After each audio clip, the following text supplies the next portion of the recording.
Hola, hola, hola, ¿cómo estás? Bienvenido, bienvenida al programa. Esto es El Doctor en Casa. Antes de decir nada, te consulto. ¿Hiciste ya la limpieza de tu casa esta semana? ¿Por qué? Porque obviamente hoy vamos a hablar del tema dengue y vamos a hablar de prevención.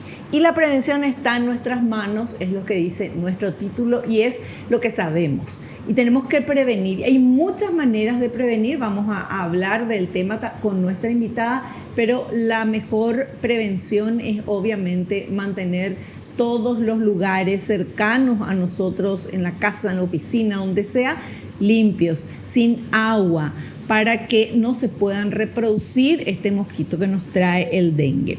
Vamos a ver esta placa, por favor, que dice que el vector principal de transmisión del dengue es el mosquito Aedes aegypti. Los síntomas de la enfermedad pueden ser leves o progresar a formas graves que requieren hospitalización y pueden poner la vida en peligro.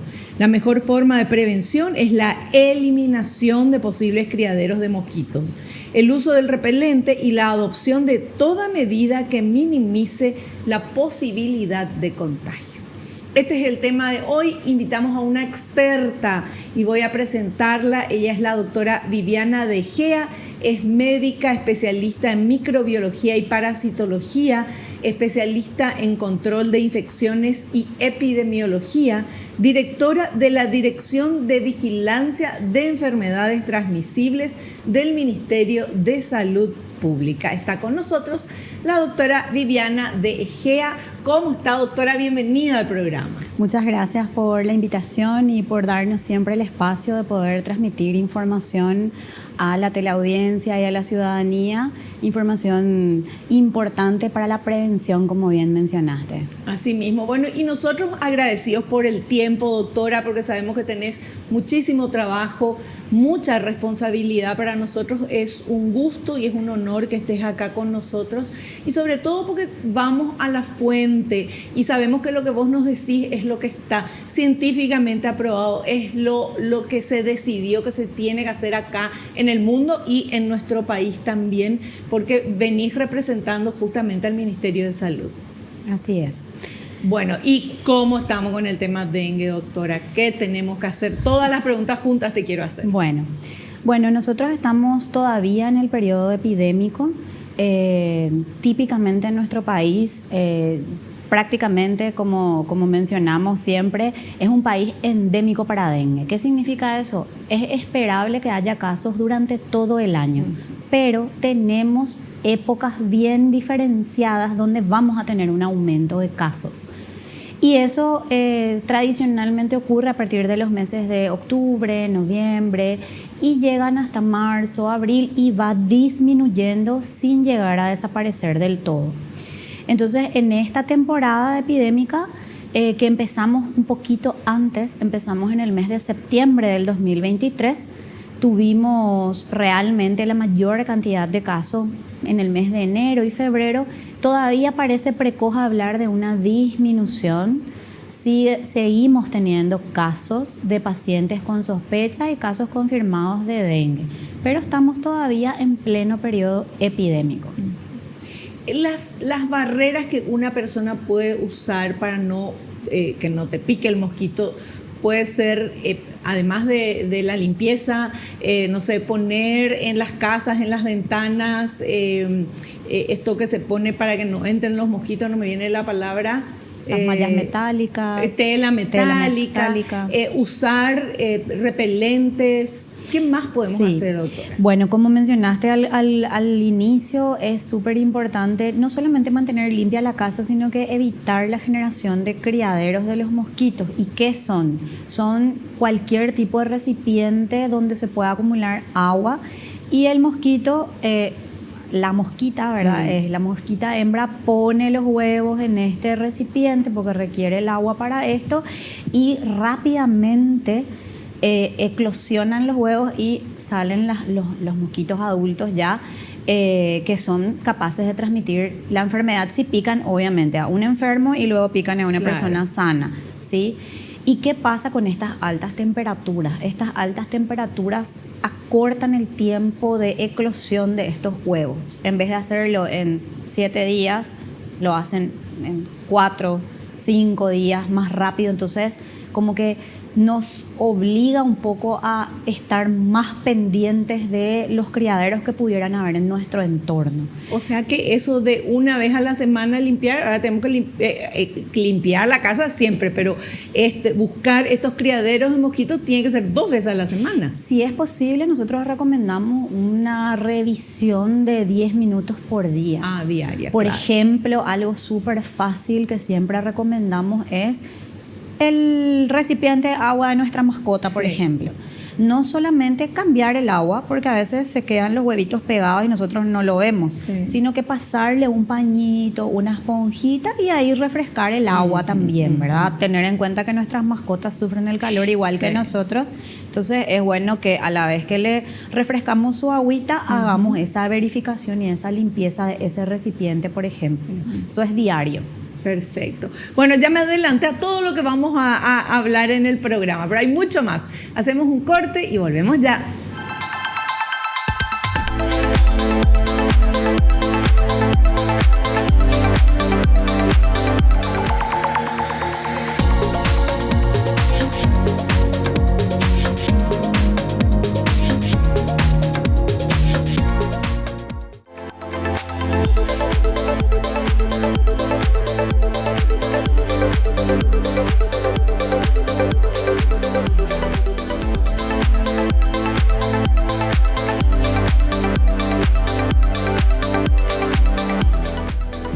Muy bien, ahora sí, comenzamos a hablar y a ver los materiales sobre este tema que realmente nos tiene ya muy preocupados porque hace tantos años que estamos en Paraguay con este problema, pero no por eso tenemos que bajar los brazos, muy por el contrario, tenemos que estar más atentos y tratar de ganar esta batalla. Vamos a ver este material, por favor. Dengue sin signos de alarma. El diagnóstico presuntivo se basa en la presencia de fiebre, más 2 de estos síntomas en residentes o viajeros a áreas endémicas, náuseas y o vómitos, erupción en piel, dolor de cabeza y ojos, muscular o articular, descenso de glóbulos blancos, prueba de torniquete positiva realizada por el personal de la salud. Se hace con un manguito de presión arterial y presencia de puntos de sangrado en la piel al realizarlo.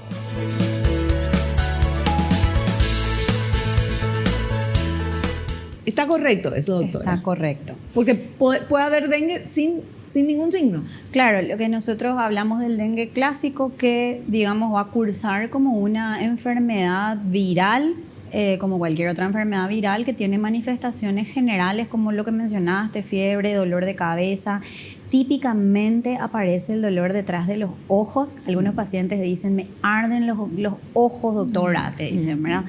Entonces, bueno, la fiebre alta de por sí no es un signo de alarma, eso es esperable en la presentación clínica de la enfermedad. Obviamente esto de que es esperable es decir que es una manifestación que los pacientes van a tener. Luego lo que se hace es bajar un poco la fiebre, sobre todo en los niñitos pequeños que podrían tener antecedentes de convulsiones, por ejemplo, siempre con la indicación del pediatra. ¿Sí? Perfecto. ¿Y esa prueba del torniquete que hacen los médicos? Sí, o el personal de salud. Así es. Esto lo que demuestra es que hay una fragilidad capilar. Entonces aparecen estos puntitos rojos por la presión. No significa realmente, no es algo para alarmarse, pero cada día hacemos menos ya, porque realmente los médicos están tan habituados a hacer el diagnóstico clínico del dengue que casi ya no utilizan esa prueba, pero clásicamente está descrita que sale positiva, es decir, después de aplicar la presión aparecen los puntitos rojos que fue la rotura de los pequeños vasos capilares.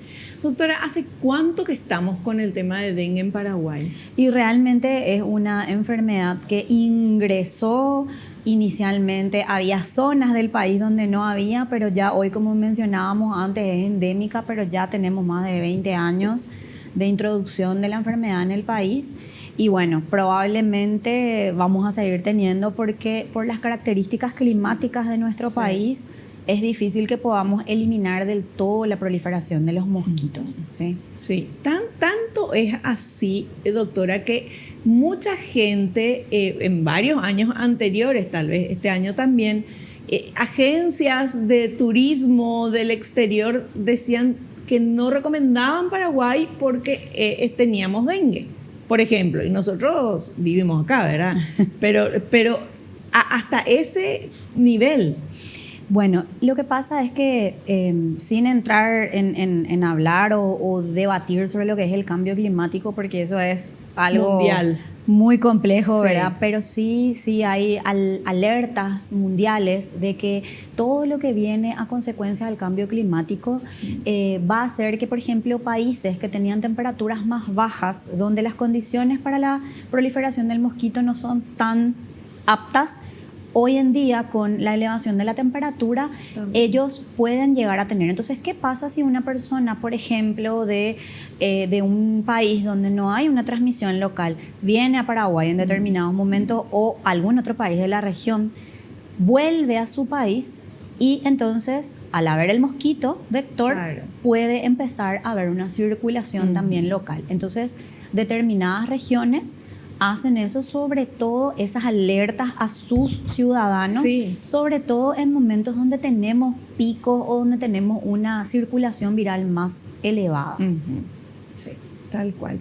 20 años ya con el tema dengue. ¿Qué cambió desde, bueno, usted es muy joven, pero Gracias. ¿qué cambió, de verdad, pero qué cambió desde el conocimiento que se tiene hoy a nivel salud desde ese inicio del dengue acá en Paraguay? Yo sé que el dengue ya había en otros lugares, ¿verdad? Pero uno va, o sea, la medicina y todo es prueba y error también, o sea, ver qué es lo que está sucediendo, qué es lo bueno, qué es lo malo, qué se tiene que hacer. ¿Cómo fue ese cambio? Bueno, hoy en día contamos, por ejemplo, con herramientas más rápidas para el diagnóstico etiológico. Esto significa que, si bien es verdad que nosotros no necesitamos una prueba diagnóstica sí o sí para empezar a manejar a un paciente con dengue, pero sí hoy en día tenemos biología molecular para el diagnóstico de dengue disponible prácticamente en todo el país. Esto puede ayudar a tomar decisiones porque por ahí en algunos casos que la sospecha no sea tan clara o estoy dudando entre un cuadro y otro, tener un diagnóstico de certeza me ayuda también, por ejemplo, a no iniciar tratamiento antibiótico porque yo sé que es un dengue que está ocasionado por un virus y que el manejo es otro, ¿verdad? Entonces eso es algo que realmente ha cambiado. Tenemos disponibles las técnicas de diagnóstico molecular en el Sistema Nacional de Salud, tanto en el nivel público como en el nivel privado, disponible en todo el país. También tenemos a nivel del laboratorio nuestro de referencia nacional, que es el Laboratorio Central de Salud Pública, tenemos la vigilancia genómica. ¿Qué significa esto? Muchísimo se habló de esto en COVID, en la pandemia, pero tenemos la capacidad de estudiar en detalle el virus. Entonces, si hubiera alguna modificación, si hay alguna cepa, por decirlo así, especial que está circulando, nosotros tenemos la capacidad en el país de tener esta información. No es necesario para el manejo del paciente, pero sí es importante a nivel epidemiológico para saber, bueno, está circulando lo mismo que circula en Brasil o en Argentina, ¿verdad? Y con respecto al manejo propiamente de los pacientes o el tratamiento, realmente las enfermedades virales tienen un proceso distinto, son autolimitadas y para el dengue no hay algún tratamiento nuevo, por ejemplo. Sí, lo que sabemos es que rápido, y esto se ha aprendido y es algo que se maneja bastante bien, que rápidamente tenemos que identificar los signos de alarma para poder rápidamente, otra vez, valga la redundancia, corregir sobre todo los fluidos que damos al paciente. Y esto tiene una verdadera implicancia en la evolución que va a tener la persona. ¿Cómo es los fluidos que damos al paciente? Explíquenos, por favor. Siempre decimos que en el dengue una de las cuestiones más importantes es la hidratación. Sí.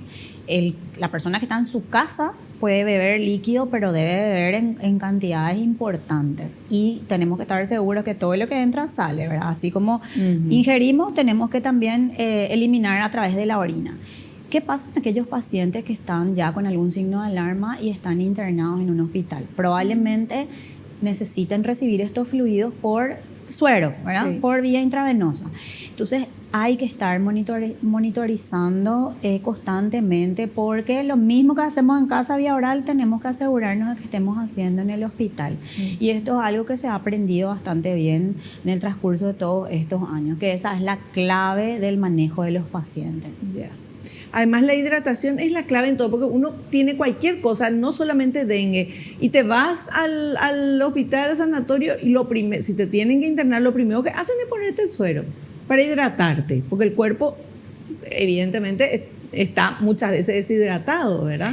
Claro, es importante mantener los fluidos para el funcionamiento de los órganos también. Los riñones, el corazón requieren una cantidad mínima de fluido, entonces evidentemente por eso esto es la base del tratamiento muchas veces. Claro.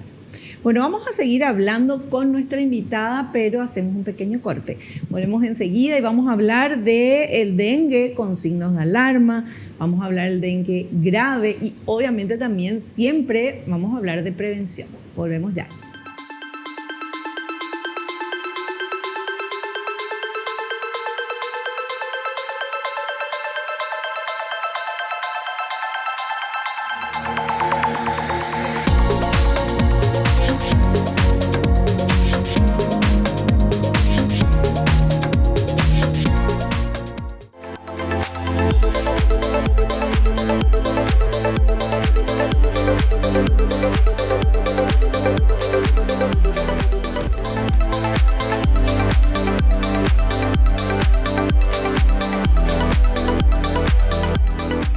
Charlando con nuestra invitada, ella es la doctora Viviana De Gea, ella es médica, especialista en microbiología y parasitología, especialista en control de infecciones y epidemiología, directora de la Dirección de Vigilancia de Enfermedades Transmisibles del Ministerio de Salud Pública. Estamos hablando del dengue, de que la prevención está en nuestras manos, pero tenemos que conocer aún más sobre este tema.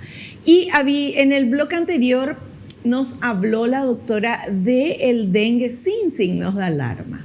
Y ahora vamos con este material que habla del dengue con signos de alarma. Adelante, por favor. Dengue con signos de alarma. Incluye la correspondiente al dengue sin signos de alarma, más uno de los siguientes: acumulación de líquido alrededor del pulmón o en el abdomen, que puede producir dificultad para respirar o dolor en el abdomen y distensión, sangrado de mucosas, por ejemplo la boca, aumento del tamaño del hígado, descenso de plaquetas, aumento del hematocrito, que es el valor que señala anemia, pero en estos casos marca presencia de buena cantidad de líquidos en la sangre.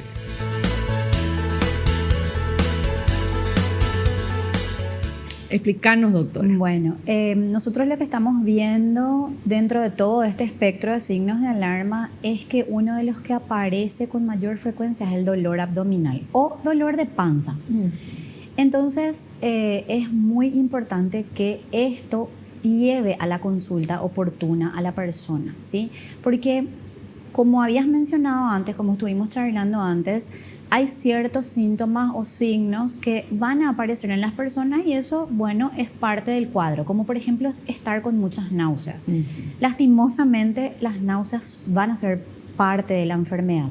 Pero, ¿qué pasa si la persona tiene tantas náuseas o incluso muchos vómitos y esto le impide beber la cantidad de líquidos que requiere? Eso también es motivo de ir a consultar y probablemente esa persona va a requerir soporte de hidratación por vía parenteral, ¿verdad?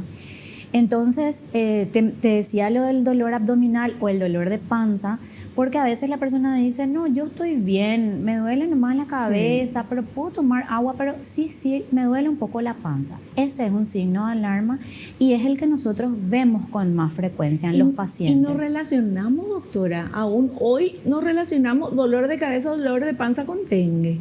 Y la verdad es que lo que más asociamos siempre es el dolor de cuerpo, ¿verdad? La famosa fiebre rompehuesos o ese caigüe que tenemos de levantarnos, que eso muchas veces es producto de la propia fiebre, ¿sí? Y después lo otro que es importante y que le pasa a muchas mujeres, bueno, a muchas mujeres con el dengue es hay algún tipo de alteración con la regla. Y ahí ya entramos en otro signo de alarma que es el sangrado. Se me adelantó unos días o normalmente me dura 3 a 4 días, pero ahora ya voy 7 días con el sangrado de la regla. Eso es un signo para ir a consultar, que me hagan un chequeo y que se decida si es que realmente yo requiero quedarme en un hospital, porque eso es importante. Cuando tenemos un dengue con signos de alarma, tenemos que estar monitorizando más estrechamente cómo va evolucionando esta persona. Pero esto, por ejemplo, de la regla o del dolor de panza y de cabeza, ¿eso sí o sí tiene que ir acompañado de fiebre o no? Muchas veces la fiebre está ya como que solapada por los analgésicos que nosotros o los antipiréticos que nosotros tomamos en casa. Sí. Es difícil que no haya fiebre nunca, ¿verdad? Es difícil. Puede ser que la persona no haya logrado colocarse un termómetro, pero obviamente siente la fiebre, ¿verdad? A veces siente los escalofríos. Entonces, es muy común que haya fiebre, aunque la persona no se haya controlado, junto con los escalofríos y luego ya los otros síntomas que estuvimos mencionando. Perfecto. Bueno, y ahora vamos con el otro dengue, el dengue grave. Para eso tenemos este material que vamos a presentar, por favor. Dengue grave. Incluye lo correspondiente al dengue con y sin signos de alarma, más uno de los siguientes: descenso importante de la presión arterial, que se manifiesta por disminución de orina, sueño, debilidad, piel fría, pálida y sudorosa, orina oscura, dificultad para respirar por acumulación de líquidos en pulmones, sangrado severo, por ejemplo intestinal al defecar, daño severo de órganos que se puede manifestar por dolor de la zona subcostal derecha en el abdomen, coloración amarillenta de piel, vómitos, falta de apetito, estado de coma, etc.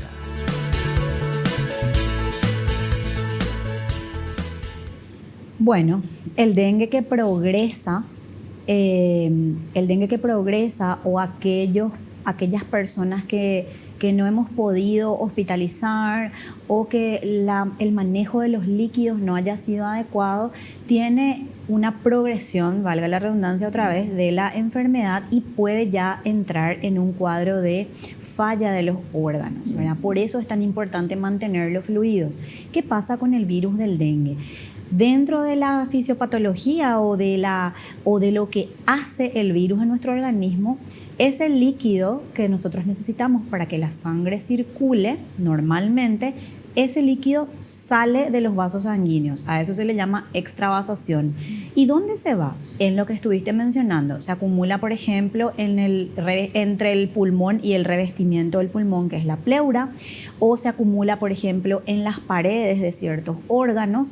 A veces ese es el motivo por el cual duele la panza, porque se acumula, por ejemplo, en las paredes de la vesícula, como si fuera que estamos teniendo un cuadro agudo y estamos hablando de una colecistitis, pero en verdad no es eso lo que está ocurriendo, es esa inflamación por la acumulación de líquido, ¿sí? Existe esa fragilidad capilar que mencionábamos antes, que hace que se rompan los vasos sanguíneos y haya el sangrado.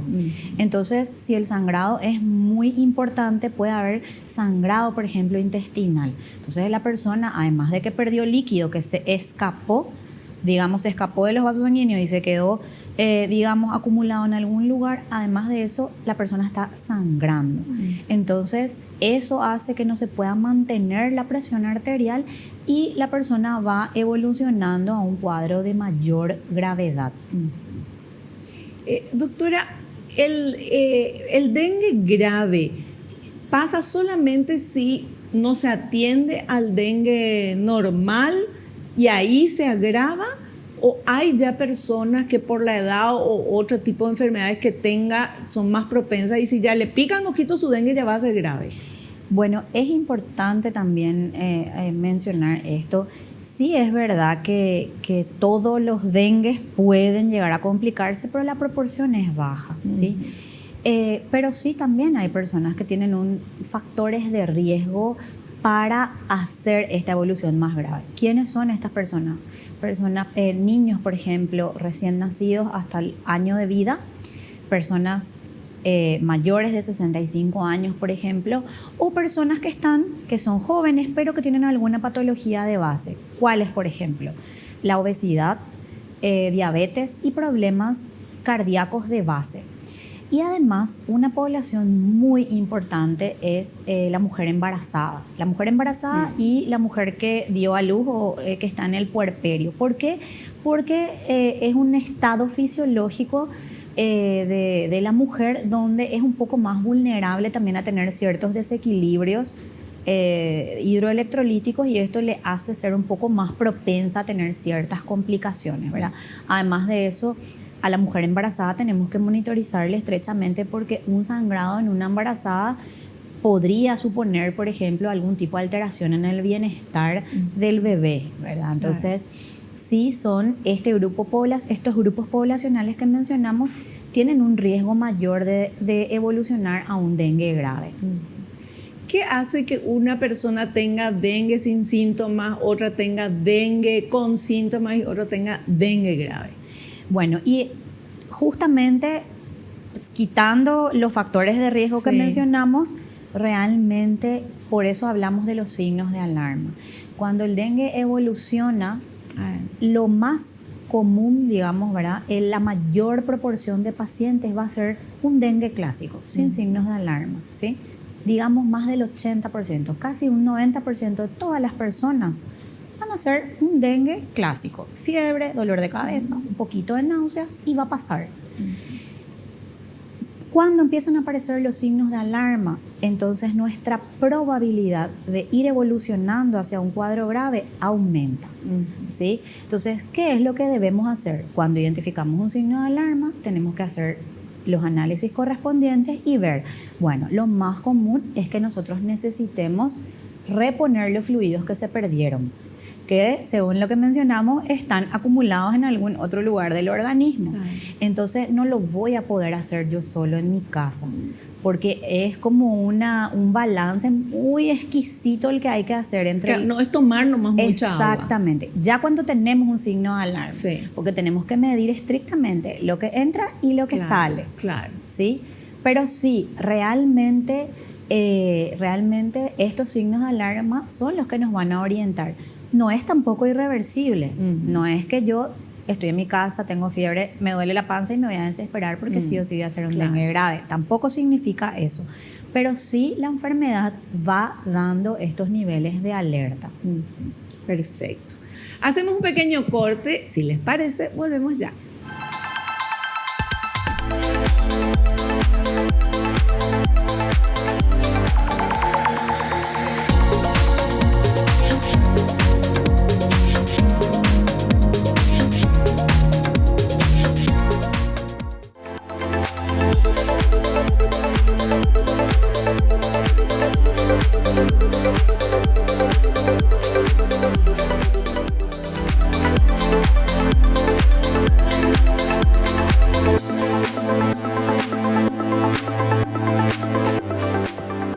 Continuamos. Yo estaba haciendo una encuesta acá en el equipo, quiénes tuvieron dengue o no, y 50% y 50% parece que salió, ¿verdad?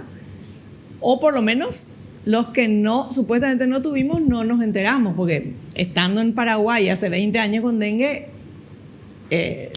todos tuvimos alguna vez seguramente, ¿verdad? Todavía hay personas que no han tenido, por eso es que el virus circula fácilmente todavía en el país, pero sí también existe la posibilidad de haber padecido la enfermedad con síntomas tan leves que pudieron haber pasado sin que la persona se haya dado cuenta.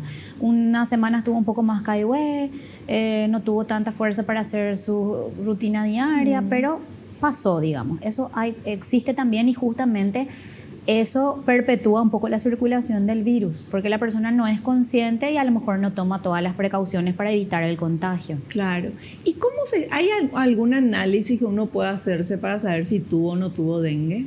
Sí, existe la serología o el estudio de los anticuerpos. Una persona que ha padecido dengue va a tener toda la vida anticuerpos de tipo IgG positivos para dengue. Lo que no vamos a poder saber es cuánto tiempo hace que ocurrió la infección, pero sí vamos a poder saber si alguna vez estuvo expuesta al virus. Claro. Pero una persona que tuvo dengue puede volver a tener dengue otra vez. Así es. Hasta el día de hoy conocemos 4 serotipos de dengue, el 1, 2, 3 y 4. Cada uno de ellos da una inmunidad hasta ahora de por vida y temporal para los otros serotipos. Ya. Entonces, si una persona tuvo dengue una vez, normalmente, por ejemplo, en la epidemia del 2019-2020, el serotipo que predominó fue el serotipo 4, ¿sí? Entonces, por ejemplo, las personas que tuvieron dengue en ese año probablemente hayan tenido dengue por el serotipo 4. Este año circulan los serotipos 1 y 2 y ahora con un claro predominio del DEN 2. Quiere decir que las personas que se enfermaron en el 2020 pueden volver a tener ahora, ¿sí? Hasta 4 veces. Claro. Y luego ya estarían inmunizadas para esos serotipos. Perfecto, bueno, súper claro. Y veamos estos datos del Aedes aegypti. A ver. Datos sobre el Aedes aegypti. Es un mosquito doméstico que vive en y cerca de las casas, que se reproduce en cualquier recipiente artificial o natural que contenga agua. Es más activo temprano a la mañana y al anochecer. Estos son los periodos de mayor riesgo de picaduras. Sin embargo, las hembras que necesitan continuar alimentándose para el desarrollo de sus óvulos y para su metabolismo buscarán una fuente de sangre en otros momentos.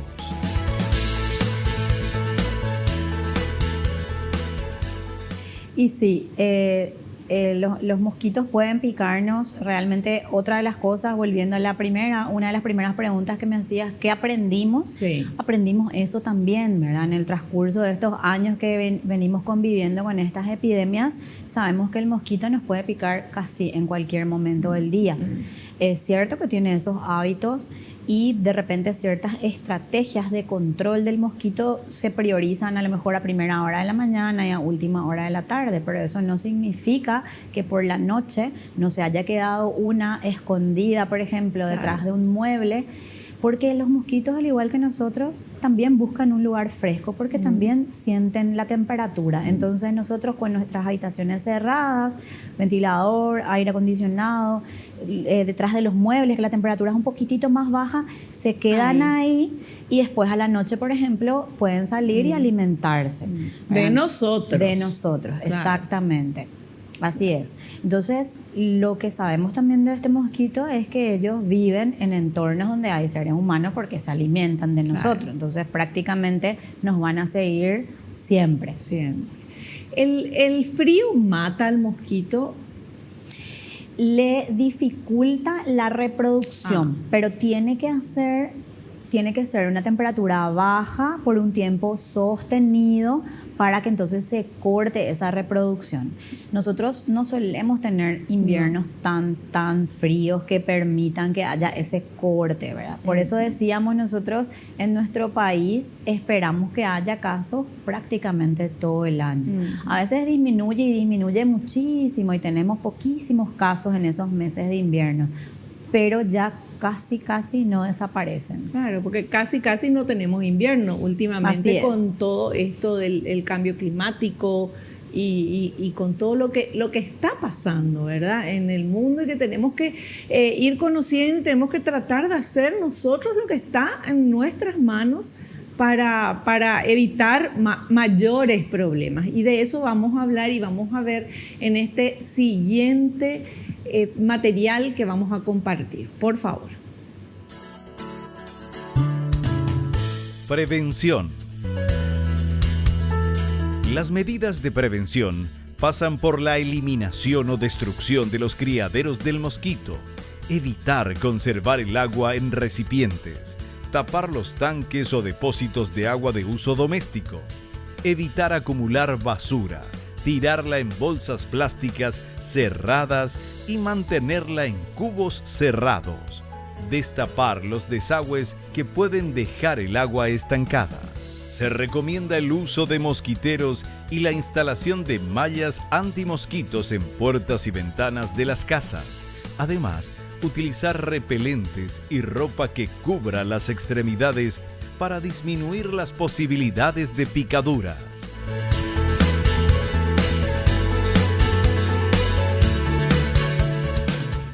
Qué difícil usar mangas largas con este calor, ¿verdad? Sí, sí. Entonces la recomendación allí es utilizar los repelentes y reponerlos según el tiempo recomendado en el frasco, ¿verdad? Y qué interesante mencionar que la Sociedad Paraguaya de Pediatría emitió unos documentos para orientarle un poco a los padres de niños pequeños. Entonces, a partir de los 2 meses de edad se puede utilizar el repelente incluso en los niños. Y solamente ellos recomiendan que nos aseguremos que la proporción o el porcentaje del repelente sea menor al 30%. ¿Cuál es digamos, el fármaco o el repelente, el principio activo que debe tener? Vamos a encontrar con las siglas DEET, DEET. Entonces compramos alguno que haya disponible, nos fijamos el porcentaje que tiene. Si es menor a 30%, puedo usar en los niños. Y en los adultos podemos optar por este que tiene el porcentaje más alto, que es el 30%. ¿Y eso qué nos va a decir? Y nos va a decir que a lo mejor el de 30% me tengo que retocar cada 8 a 12 horas. Cuanto más pequeñito es el porcentaje, quiere decir que más frecuentemente me tengo que retocar el repelente, ¿sí? Entonces, por ejemplo, hay de 15%, ese probablemente cada 6 horas me tengo que estar volviendo a colocar. Y no le mata a los mosquitos, pero repele.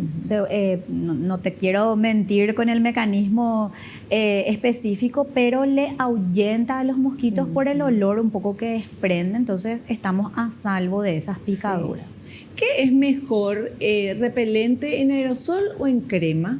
No hay una preferencia por la formulación, pero sí, atención, en cualquiera de las dos presentaciones no poner sobre heridas, por ejemplo, porque pudieran irritar.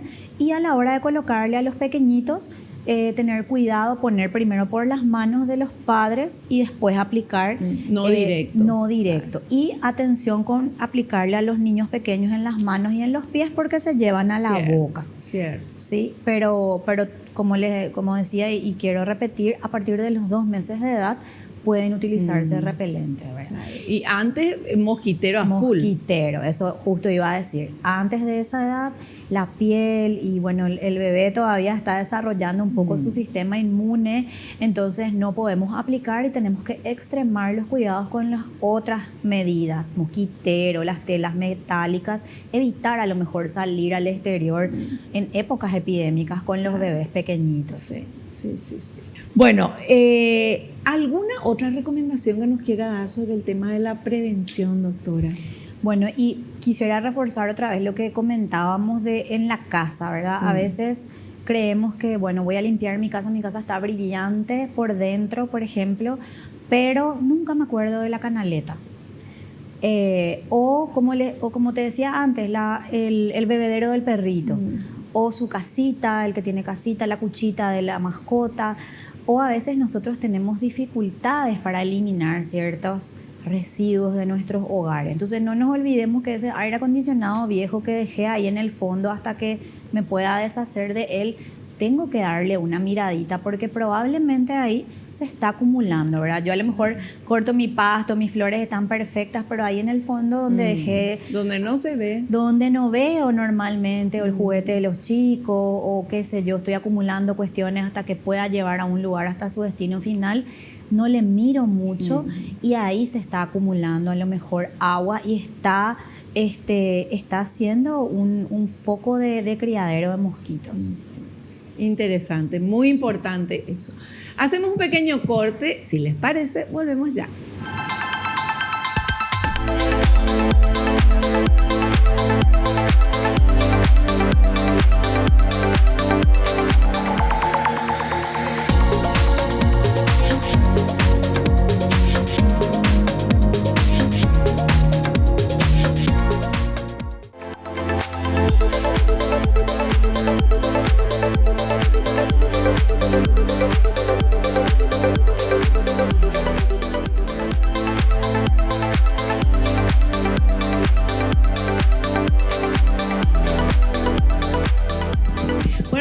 Parte final de nuestro programa, pero tenemos todavía unas cuantas preguntitas y me encantó lo que dijo la doctora, el tema de las canaletas, a mirar un poco las canaletas porque muchas veces no se limpia, se quedan las hojitas y algunas veces hasta crecen plantas adentro de una canaleta y obviamente ahí va a estar el agua y los mosquitos felices.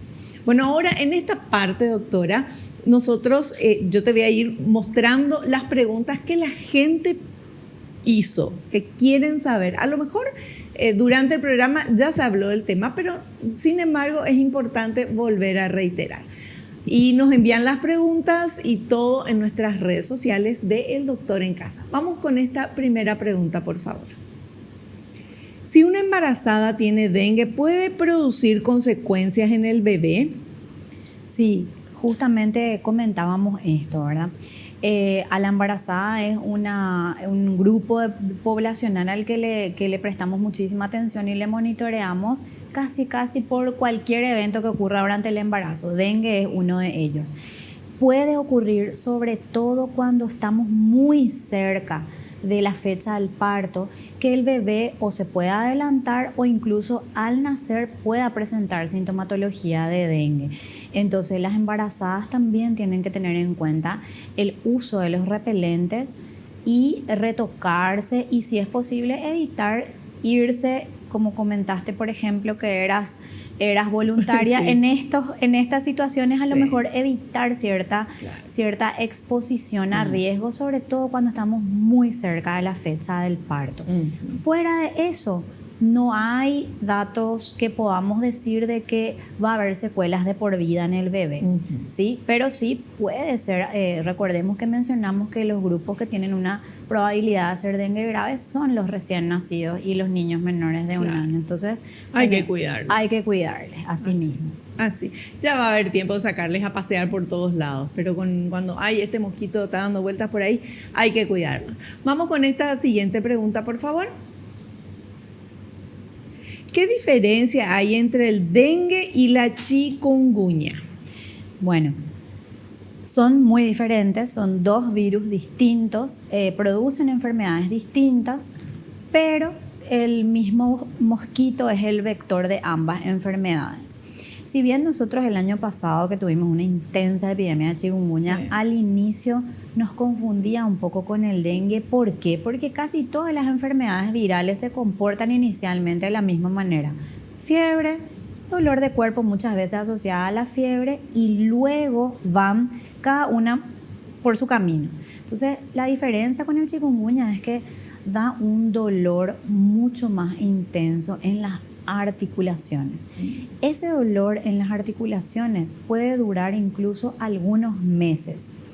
La primera vez que se introdujo el virus en nuestro país, en el año 2015, hubo un departamento que fue más afectado que el resto y esas personas fueron, digamos, seguidas en un tiempo más largo y algunas de ellas tuvieron manifestaciones en las articulaciones hasta 2 años, incluso algunas un poco más. Eso no significa que la enfermedad siga activa o que el virus siga circulando, pero digamos que chikungunya se caracteriza por dejar o poder dejar secuelas. El dengue, a la inversa, es una enfermedad más corta, solamente que con más probabilidad va a desarrollar un cuadro grave, ¿sí? Pero una vez que se supera, la persona puede tardar como máximo hasta un mes en recuperarse del todo y no deja secuelas. No da estos dolores articulares persistentes que puede aparecer con chikungunya. Ya. Pero el mismo mosquito es el que produce los dos, o contagia a los dos, o infecta a los dos. El mismo mosquito tiene la capacidad de transmitir varios tipos de virus. Pero un mismo mosquito puede transmitir varios, o un mosquito tiene un solo virus que transmitir. Aquí hay algo muy interesante realmente. Otro de los aprendizajes que a lo mejor hemos tenido, realmente el mosquito puede transportar más de un virus. Nosotros siempre hemos dicho que el mosquito puede transmitir las dos enfermedades al mismo tiempo, o tres incluso, porque el virus Zika también se transmite por el mismo mosquito. Pero nosotros tuvimos un fenómeno interesante de analizar el año pasado, porque si bien hubo circulación de dengue también, realmente lo que predominó entre el 2022 y el 2023 fue chikungunya ampliamente. Y este año a la inversa, este año tenemos un predominio de dengue, chikungunya prácticamente no tenemos circulando ahora mismo, o realmente son casos muy puntuales. Pero doctora, un mosquito me pica, Dios mío, no, que no me pica a mí, bueno, le pica a alguien, y ese puede contagiar, puede transportar, puede infectar dengue, chikungunya y a la misma persona las tres enfermedades. Sí, no es tan frecuente. Menos mal. Hemos tenido eso. Claro. Por eso hice esa mención de las dos epidemias, porque si bien en teoría esto es posible, nosotros no hemos visto tampoco que esto haya ocurrido de manera, no sé, tan intensa. Sí, hubo casos de personas que tuvieron dengue y chikungunya al mismo tiempo. No fueron casos más graves. No tienen más secuelas por eso, pero sí puede ocurrir. Y bueno, venturosamente, no sé cómo decir, por suerte, no es tampoco demasiado frecuente. Ya, menos mal. Vamos a matar todos los mosquitos que encontremos en el camino y vamos a seguir limpiando todo lo que tenga agua o cualquier cosa así estancada. Bueno, vamos con esta otra pregunta, por favor. ¿El dengue puede dar síntomas respiratorios? Sí, puede dar síntomas respiratorios cuando empezamos a tener estas complicaciones que hablamos de acumulación de líquidos, por ejemplo. Entonces la persona puede empezar a notar dificultad para respirar porque la capacidad de expandirse de los pulmones está restringida por este líquido que se acumula, ¿verdad? Ahora, el típico chorreo de nariz o estornudos, tos de repente así muy marcada que sí vemos con los virus respiratorios no es tan frecuente. Sí hay personas que manifiestan tener, por ejemplo, la dificultad para respirar, que está más asociada a esta acumulación de líquidos, o de repente un poco de dolor de garganta. Probablemente el dolor de garganta es una confusión con una sensación de sed muy intensa que pudiera estar asociada con la deshidratación que está presentando esta persona. Perfecto. Bueno, doctora, queremos agradecerle su presencia y su paciencia porque nos estuvo explicando todo súper bien.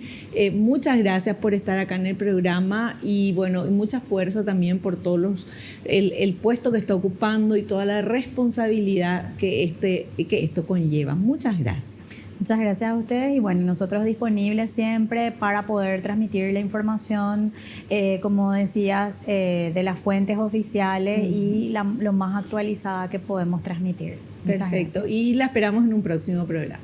Cómo no, muchas gracias. Nosotros nos despedimos hasta el próximo programa, si Dios así lo permite, y no te olvides lo que te digo siempre, porque es cierto, naciste para ser feliz, no te conformes con menos. Chao, chao.